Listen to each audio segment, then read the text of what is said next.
mayam aikoigi chakhen thagi ahum suba iftar haibadi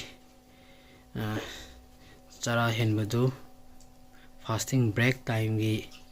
sin balang loizare homemade samosa yungi ko pungton macha ma leire khurma ahum amaga somda lafoi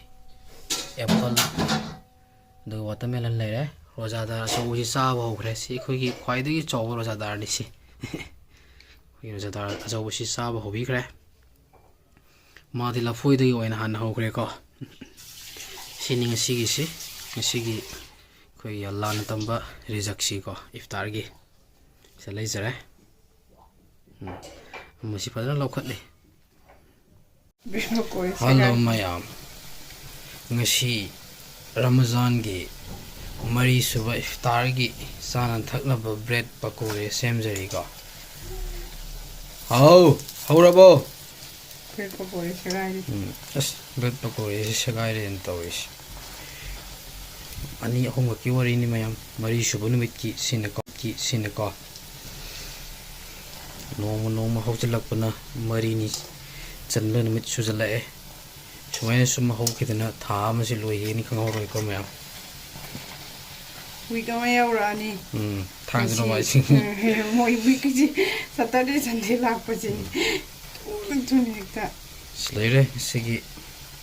na mashima om dar bread pakore si om sina loishal le koi family member hung yam mom tare sakhen thagi mari ni suba numit ki iftar gi ekoi sembal loizare go maya gasigi iftar gi mathel si tarbus khara am leire cha glass ama bread pakora ahum mari tang leizare angur khara lafoi ama khurma ahum ama asomda pungdon macha thina umaga kapoi maru khara amaga leizare masini ngasigi allah gi rejaksi ko. Today is the 5th day. Now it's time to break the fasting, and today's item is this one fluffy liquido paratha. This one is liquido paratha and few grapes, one apple, one banana, 3 dates, 1 cup of chai, and for me small cup of milk, and then watermelon. I think this is the item for today, guys. Thank you.